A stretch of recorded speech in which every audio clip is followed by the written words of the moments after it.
Hello दोस्तों, आपका स्वागत है आपके अपने चैनल एग्जाम आरंट में। तो दोस्तों आज मैं आपको पूरे डिटेल में बताऊंगा कि रेलवे ग्रुप डी की तैयारी जो है कैसे करनी है। इसके अलावा मैं आपको बताऊंगा कि 2018 में जो एग्जाम मैंने क्रैक किया था उसके लिए मैंने तैयारी जो है वो कैसे की थी। दोस्तों मुझे काफी बच्चों के जो कमेंट आए थे कि हमने अभी तक कुछ भी नहीं पढ़ा हुआ, तो हम कैसे तैयारी करें ताकि हम जो है रेलवे ग्रुप डी का एग्जाम क्रैक कर लें। दोस्तों उनको मैं यही बोलना चाहूंगा कि अगर ये वाली स्ट्रेटेजी आप अपनाओगे जो मैं अभी बताने वाला हूं, तो आप डेफिनेटली रेलवे ग्रुप डी का एग्जाम इजीली क्रैक कर पाओगे। इसके अलावा दोस्तों काफी बच्चों का जो कमेंट आया था कि हम ऐसी कौन सी बुक पढ़े जिससे हमारा रेलवे ग्रुप डी का एग्जाम जो है तैयार हो जाए। अगर दोस्तों आप एक सिंगल बुक के बारे में पूछ रहे हो तो मैं समझ सकता हूँ कि आपको बिल्कुल भी नहीं पता कि तैयारी जो है कैसे की जाती है, क्योंकि कोई भी एग्जाम जो है एक सिंगल बुक से कभी भी तैयार नहीं किया जा सकता। किसी एक एग्जाम को क्रैक करने के लिए आपको डिफरेंट डिफरेंट बुक्स पढ़नी पड़ती है, डिफरेंट डिफरेंट सोर्स की जो है जरूरत पड़ती है। तो आज मैं आपको सारा बताऊंगा कि स्टडी मटेरियल आप कहाँ से ले सकते हैं। इसके अलावा आपको कौन कौन सी बुक्स पढ़नी है उसके बारे में बताऊंगा। आपको प्रैक्टिस कैसे करनी है, सबसे ज्यादा जरूरी प्रैक्टिस होती है, तो आपको कैसे प्रैक्टिस करनी है वो भी मैं आपको बताऊंगा। इसके अलावा मैं आपको बताऊंगा कि आपको मॉक कैसे लगाने हैं। तो दोस्तों ये वीडियो आपके लिए काफी बेनिफिशियल होने वाली है, तो इसलिए वीडियो को लास्ट तक जरूर देखना। क्योंकि दोस्तों जब हम खुद से तैयारी करते हैं तो काफी चीजें हमें नहीं पता चलती कि कहाँ से सोर्स ढूंढे, कहाँ से तैयारी करें। तो सारी की सारी चीजें आज मैं डिस्कस करूंगा। दोस्तों शुरू करते हैं। उससे पहले अगर अभी तक आपने इस चैनल को सब्सक्राइब नहीं किया तो प्लीज सब्सक्राइब कर लें, क्योंकि रेलवे ग्रुप डी का 2018 का एग्जाम क्रैक करने के बाद और ज्वाइन करने के बाद जितना भी मेरा एक्सपीरियंस रहा है उसी सारे एक्सपीरियंस के साथ सारी की सारी चीजें इस चैनल पे आपको प्रोवाइड कराता हूं। इसलिए चैनल को जरूर सब्सक्राइब कर लेना।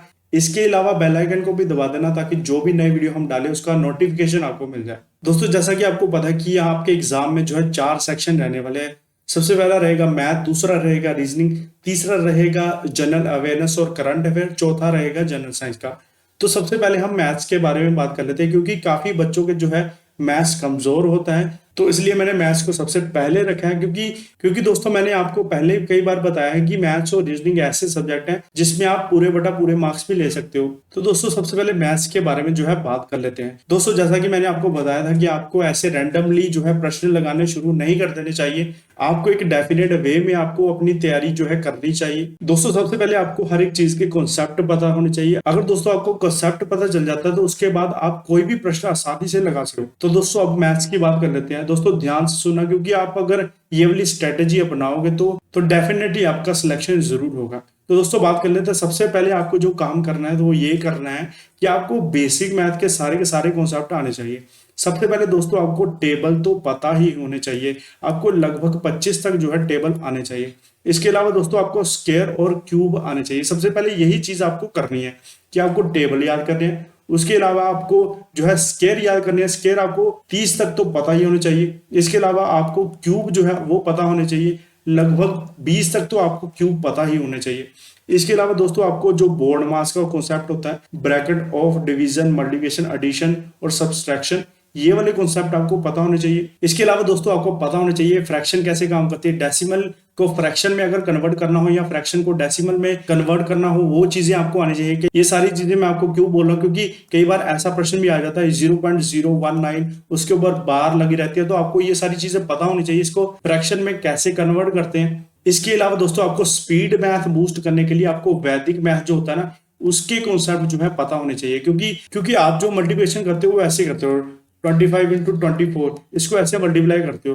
पर वैदिक मैथ में जो कॉन्सेप्ट सिखाए जाते हैं आपको वन सिंगल लाइन में आपको बता दिया जाता है कि कैसे जो है कैलकुलेशन होगी। दोस्तों जैसे मैं आपको एक एग्जांपल देना चाहता हूँ। अगर आपको आ जाए कि 65 का स्क्वायर निकालो, अगर सिंपल बच्चा होगा तो वो क्लासिकल वे में निकालेगा, जैसे 65 इंटू 65 करके इसको मल्टीप्लाई करेगा। पर वैदिक मैथ में आपको बताया जाता है कि जिस नंबर के पीछे 5 है उसको कैसे मल्टीप्लाई करना है। जैसे 6 है, इसके आगे वाला कौन सा नंबर होगा 7, इसको 6 को 7 से मल्टीप्लाई करेंगे तो क्या आएगा 42 आएगा। और 5 को जो है 5 का स्क्वायर कितना होता है 25 होता है, तो ये आ जाएगा 65 का स्क्वायर। तो वैदिक मैथ के जितने भी कॉन्सेप्ट रहते हैं मल्टीप्लिकेशन के या डिवीजन के, वो आपको सारे के सारे सीख लेने हैं, जिससे आपका जो आपकी कैलकुलेशन है वो फास्ट हो जाएगी। इसका फायदा दोस्तों आपको एक तो कैलकुलेशन में मिलेगा, दूसरा आपको जब सिंप्लीफिकेशन के क्वेश्चन निकालोगे।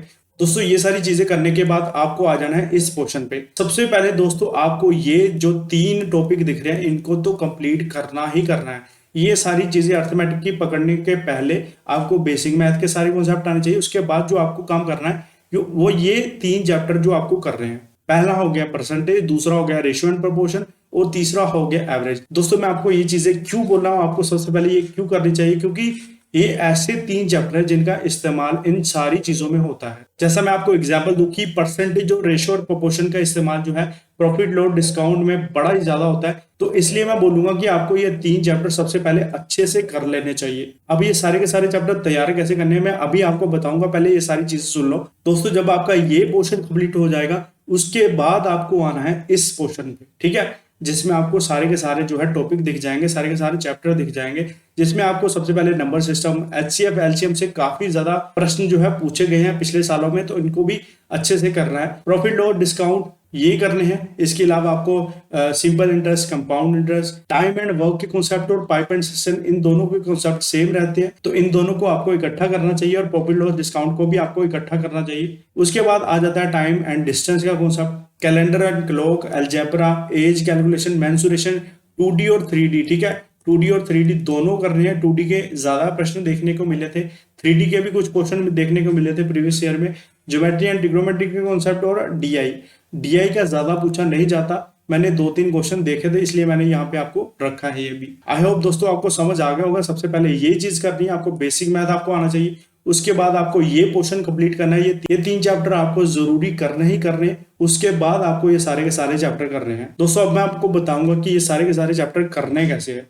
अगर आप खुद से तैयारी कर रहे हो जैसे कि मैंने की थी, आपको मैं सुजेस्ट करना चाहूंगा कि ये सारे के सारे टॉपिक आपको यूट्यूब पे इजिली मिल जाते हैं। चाहे आप बात कर लो बेसिक मैथ की, ठीक है, बेसिक मैथ के बारे में जो मैंने आपको बताया है, चाहे वैदिक मैथ की बात कर लो, वो सारे के सारे कॉन्सेप्ट आपको जो है यूट्यूब पे इजिली मिल जाते हैं। उसके बाद मैंने परसेंटेज जो है रेशियो एंड प्रोपोर्शन की बात की, उसके बाद एवरेज की बात की, ये सारे के सारे टॉपिक और ये भी सारे टॉपिक आपको जो है यूट्यूब पे इजिली मिल जाएंगे। दोस्तों अगर आप मुझसे पूछो कि कोई ऐसा चैनल या ऐसा टीचर हमें सुजेस्ट कर दो कि जिससे सारे के सारे जो टॉपिक हैं हम क्लियर कर पाए, दोस्तों मैं झूठ नहीं बोलूंगा कि मैंने किसी एक सिंगल टीचर से जो है तैयारी नहीं की थी। जिस टीचर का मुझे जो कॉन्सेप्ट अच्छा लगता था मैं उसको फॉलो कर लेता है। जैसे अगर बात करें प्रॉफिट एंड लॉस की, उसके लिए अगर मैं यूट्यूब पे सर्च करूं profit and loss full concept for railway group D, तो आपको काफी ज्यादा वीडियोस मिल जाएंगी, 3-3 घंटे की वीडियोस मिल जाएंगी, या फिर प्लेलिस्ट मिल जाएगी जिसमें उन्होंने 5-6 वीडियोस में एक प्लेलिस्ट बनाई होती है एक टॉपिक की। तो इस तरह आपको काफी ज्यादा सोर्स फ्रीली मिल जाता है। अगर मेरी बात करें तो मुझे जो सोर्स अच्छा लगता था, जिस टीचर का भी कॉन्सेप्ट अच्छा लगता था, मैं उसको फॉलो करता था। पर दोस्तों दिक्कत क्या आती है कि ऐसा टीचर ढूंढना मुश्किल होता है जिसने, जैसे मैंने बताया कि ये बेसिक कॉन्सेप्ट कराए हो, उसके बाद ये सारी चीजें कराए हो, इसके बाद ये सारी चीजें कराई हो, तो ऐसा टीचर ढूंढना थोड़ा मुश्किल हो जाता है, ऐसा प्लेलिस्ट ढूंढना थोड़ा मुश्किल हो जाता है। इसलिए आपको थोड़ी सर्च तो करनी पड़ेगी खुद से। दोस्तों अब बारी आ जाती है आपको प्रिपेयर कैसे करना है। दोस्तों सबसे पहले आपको क्या करना है, आपको 2 कॉपीज जो है, 2 नोटबुक्स आपको खरीद लेनी है, ठीक है। एक नोटबुक आप रफ खरीद सकते हैं, ठीक है, आपको एक रफ नोटबुक खरीदनी है, एक आपको नीट नोटबुक खरीदनी है। सबसे पहले आपको क्या करना है, जैसे आप वैदिक मैथ करोगे उसके बाद जो है ये सारे चैप्टर करोगे, सबसे पहले आपको क्या करना है, जैसे आपने एक टॉपिक पकड़ा, मैं ये मान के चल रहा हूं आपको कि आपने जो है simple interest and compound interest का टॉपिक पकड़ा, इसको आप वीडियो लेक्चर पर देख रहे हो, आपको क्या करना है, जितने भी कॉन्सेप्ट टीचर करवाएगा उसको टाइप बाय टाइप जो है अपनी नोटबुक में उतारना है। जैसे टाइप 1, जैसे कोई कॉन्सेप्ट सिखाया उसको टाइप 1 डाल के आपको सारा का सारा प्रश्न लिखना है, उसका सारा उत्तर लिखना है, कैसे कैसे टीचर ने करवाया उसके बारे में आपको लिखना है। उसके बाद अगर उसी तरह का कोई प्रश्न आ जाता है आपको उसको रफ कॉपी में अपनी सोल्व करने की कोशिश करनी है, ठीक है।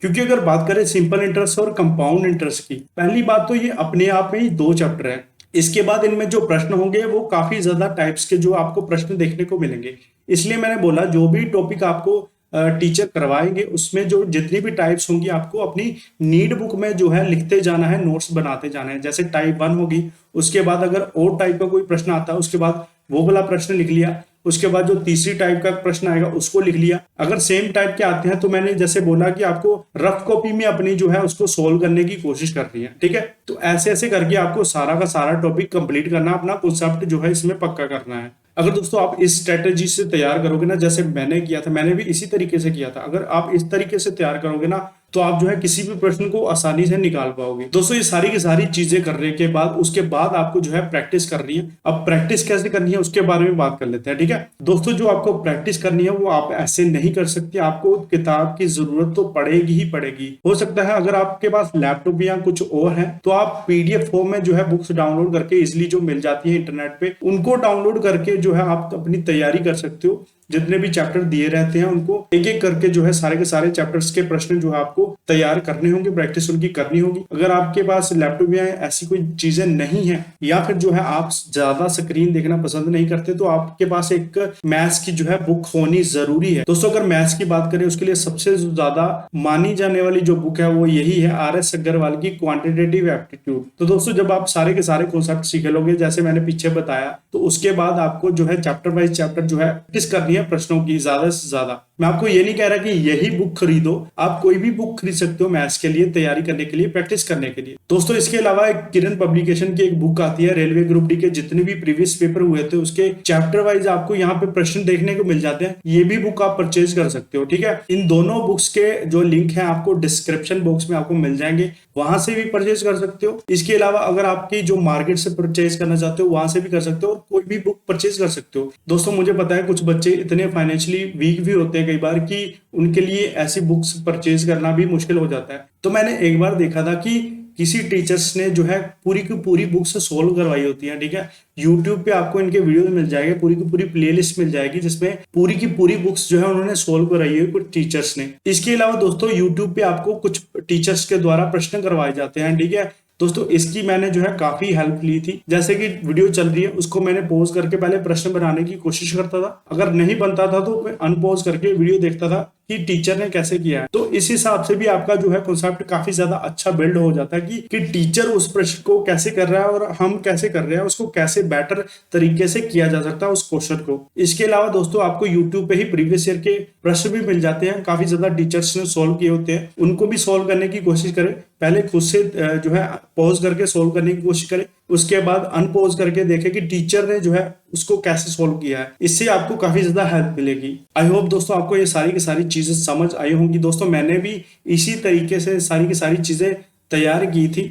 दोस्तों अब बढ़ते हैं रीजनिंग की तरफ। दोस्तों मुझे पता है कि जो अभी तैयारी नहीं कर रहे उनको नहीं पता होगा कि ये सारे टॉपिक्स के जो नाम है वो क्या क्या चीजें, इसमें कैसे कैसे जो है प्रश्न रहते हैं। दोस्तों इसके लिए मैं सुझाव करूंगा कि आप जो है 10 से 12 प्रीवियस ईयर के क्वेश्चन पेपर देखेंगे, उसमें जो है रीजनिंग के कैसे कैसे प्रश्न पूछे जा रहे हैं। तो रीजनिंग के लिए भी दोस्तों आपको सेम एज जैसे मैंने आपको मैथ्स का बताया वैसे ही चीजें करनी है। आपको एक नोटबुक लगानी है, इसके अलावा आपके पास रफ बुक जैसे मैथ्स की थी वही आपको यूज कर लेनी है, ठीक है। नीट वाली बुक में जो भी आप जैसे टॉपिक पकड़ोगे उसके टाइप बाय टाइप आपको प्रश्न लिखते जाना है। जो सेम टाइप के होंगे उसको आपको सोल्व करने की कोशिश करनी है रफ कॉपी में, जो नए नए टाइप्स के होंगे उसको आपको लिखते जाना अपनी नीट बुक में रीजनिंग के लिए जो होगी। अब प्रैक्टिस कैसे करनी है वो मैं आपको बताता हूँ। पहली बात, प्रैक्टिस करने के लिए सबसे पहले आप चूज कर सकते हैं यूट्यूब की वीडियोस। सबसे पहली बात अपने कॉन्सेप्ट जो है सीखोगे यूट्यूब से ही सीखोगे, सारे के सारे रीजनिंग के कॉन्सेप्ट आपको यूट्यूब पे मिल जाएंगे। जैसे मैंने आपको बताया कि उस टॉपिक का नाम लिखना है और साथ में लिख देना है फॉर रेलवे ग्रुप डी और सर्च कर देना। आपको किसी ना किसी टीचर ने जो है पूरे के पूरे टॉपिक आपको करवाए होंगे, वहां से आपको तैयार कर लेना है टॉपिक बाय टॉपिक। उसके बाद आपको YouTube से ही काफी ज्यादा प्रश्न मिल जाते हैं, टीचर जहां पे सॉल्व करवाते हैं उनके साथ साथ आपको जो है प्रैक्टिस करने की कोशिश करनी है। पहले पॉज करके वीडियो को खुद से क्वेश्चन करने की जो है कोशिश करनी है, उसके बाद अनपॉज करके देखना है कि टीचर ने कैसे करवाया। इसके अलावा दोस्तों आप प्रीवियस ईयर के प्रश्न भी देखें, उनको भी सोल्व करने की कोशिश करें। जब आप सारे के सारे कॉन्सेप्ट सीख जाओगे ना, पहले कॉन्सेप्ट सीखना है उसके बाद ये सब करना है, प्रैक्टिस करना है, ठीक है। पहले कॉन्सेप्ट सीखो, उसके बाद यूट्यूब पे क्वेश्चन देखो, उनके सोल्व करने की कोशिश करो, प्रीवियस ईयर पेपर सोल्व करने की कोशिश करो। उसके लिए आप डाउनलोड कर सकते हैं पीडीएफ। इसके अलावा दोस्तों आपको किरण पब्लिकेशन की ही एक बुक आती है रीजनिंग की भी। अब तक जितने भी पेपर हुए हैं सारे के सारे प्रश्न आपको इस बुक में मिल जाते हैं, इसको भी आप परचेज कर सकते हो। अगर आप नहीं परचेज करना चाहते, पीडीएफ मैंने आपको बताया था कि एक वीडियो मैंने आपको बनाकर बताया था कि कहां से आप जो है प्रीवियस पेपर डाउनलोड कर सकते हो, उस वीडियो को भी जाकर जरूर देख लेना। पीडीएफ फॉर्म में आप पेपर डाउनलोड कर सकते हो अगर ये नहीं खरीदना चाहते तो, ठीक है, तो उनको जाके देख सकते हो। इसके अलावा यूट्यूब पे भी काफी ज्यादा टीचर्स ने अभी तक मुझे लगता है कि प्रीवियस ईयर पेपर सोल्व करवाए होंगे, वहां पे रीजनिंग भी सोल्व करवाई होगी, तो उनको भी जाके देख सकते हो, उनके साथ साथ जो है प्रश्न को सोल्व कर सकते हो। तो इस हिसाब से आपको रीजनिंग की तैयारी करनी है। दोस्तों अब बात कर लेते हैं जनरल अवेयरनेस और करंट अफेयर की। दोस्तों जनरल अवेयरनेस के लिए सबको पता है कि एकमात्र सोर्स है लूसेंट का, ठीक है, हिंदी और इंग्लिश दोनों में मिल जाती है। इसके अलावा दोस्तों कई बच्चे अरिहंत की एक जो जीके की बुक आती है उसको भी प्रेफर करते हैं, पर दोस्तों मैंने जो है लूसेंट पढ़ी थी। दोस्तों इन दोनों में आप जो भी बुक चूज करोगे उसको आप जो है 2 से 3 बार जो है रिवाइज करना है। जैसे एक बार आपने पढ़ लिया, उसके बाद आपको 2 से 3 बार रिवाइज करना है, तभी जाके आपको जो उसके कॉन्सेप्ट अच्छे से याद रहेंगे एग्जाम तक, ठीक है। याद रखना कि इकोनॉमिक्स और साइंस के जो है प्रश्न आपको यहाँ से नहीं करने, आपको सीधे सीधे बोलना है इकोनॉमिक्स में से ज्यादा प्रश्न नहीं पूछे जाते, तो बाकी जो चीजें बच जाती है तो उनको यहाँ से कर लेना लूसेंट से। जैसे हिस्ट्री होगी, हिस्ट्री को ज्यादा से ज्यादा प्रेफर इसमें से करना, ज्योग्राफी हो गई या फिर पॉलिटी हो गई, वो सारी चीजें इसमें से कर लेना। इकोनॉमिक्स पर ज्यादा ध्यान मत देना और साइंस इसमें से मत करना, ठीक है। इसके अलावा दोस्तों अगर स्टैटिक जीके की बात करें, जैसे जो है फेस्टिवल हो गए, डेज हो गए, ये सारी की सारी चीजें आपको कहाँ से मिल जाती है। एक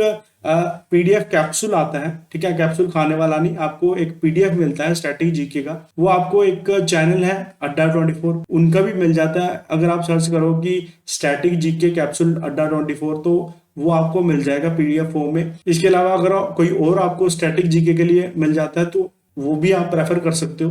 करंट अफेयर के लिए मैं बोलूं तो पिछले 1 साल का जो है करंट अफेयर आता है। वैसे मैंने जो अपने टाइम पे जो करंट अफेयर पे ज्यादा ध्यान नहीं दिया था, पर अगर आप पढ़ना चाहते हो तो पिछले 1 साल की जो है करंट अफेयर पढ़ सकते हो। उसमें से भी आपको सारा का सारा नहीं पढ़ना है, जो इंपॉर्टेंट चीजें रहती हैं उनको आपको पढ़ना है, ठीक है। तो दोस्तों ये सारी चीजें होंगी करंट अफेयर और जनरल अवेयरनेस के लिए। अब बारी आ जाती है जनरल साइंस की। दोस्तों अगर जनरल साइंस की बात करें या सामान्य विज्ञान की बात करें तो जितने भी प्रश्न रेलवे ग्रुप डी में पूछे जाते हैं या फिर किसी भी एग्जाम में जो पूछे जाते हैं वो एनसीईआरटी से पूछे जाते हैं। दोस्तों मैंने अपने टाइम पे जो 6वीं से लेकर 10वीं तक की जितनी भी जनरल साइंस या सामान्य विज्ञान की किताबें होती हैं एनसीईआरटी, उनको जो है पढ़ा था। जो प्रश्न भी जो पूछे जाते हैं इन्हीं में से पूछे जाते हैं, तो आपको भी यही करना है। एनसीईआरटी की 6वीं से लेकर 10वीं तक की जो किताबें हैं उनको पढ़ना है, क्योंकि उसी में से जो है प्रश्न पूछे जाएंगे। और याद रखना कि जो ओल्ड एनसीईआरटी होती है उनको प्रेफर करना, उनसे ही पढ़ना। अब ये भी प्रॉब्लम आ जाती है कि अगर एनसीईआरटी से पढ़ना है तो कहाँ से एनसीईआरटी परचेज करें। एक तो काम आप ये कर सकते हो, अगर आप